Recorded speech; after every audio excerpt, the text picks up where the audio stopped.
U okviru projekta vodosnabdijevanja općine Gradačac realizovane su i aktivnosti na rekonstrukciji postrojenja za tretman otpadnih voda. Realizacijom ovog projekta kapacitet prečistača je povećan sa dosadašnjih 10.000 na 30.000 potrošača. Današnjim puštanjem u punu funkciju prečistača rješava se dugogodišnji problem mještana okolnih naselja i eliminišu štetne posljedice.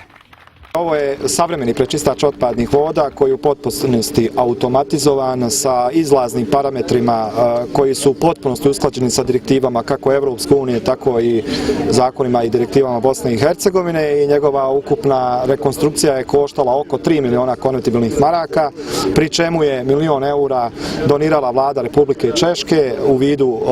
potpune opreme, dok je građevinski dio radova finansirala općina Gradačac uz podršku Federalnog fonda za zaštitu okoliša te Ministarstva prostornog uređenja i zaštite okolice Tuzlanskog kantona. I ono što je vrlo važno istaći jeste da smo to tek u prvoj fazi,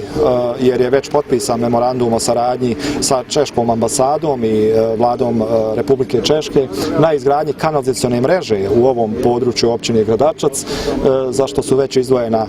dodatna sredstva češke vlade u iznosu od oko 1 milion eura,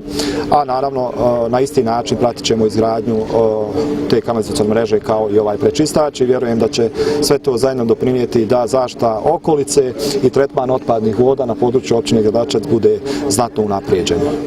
Vlada Češke Republike i Češka razvojna agencija u Bosni i Hercegovini ove godine realizuju 35 projekata, a ovaj u Gradačcu je jedan od najvećih i najuspješnijih, rekao je ambasador Češke Republike u Bosni i Hercegovini Jakub Skalnik. Moje mišljenje je da administracija ovdje u Gradačca je vrlo efikasna i mi smo, naše iskustvo je da saradnja sa gradonačelnikom i opštinom bila fantastična, odlična i moram reći da ovdje imamo vrlo dobre partnere.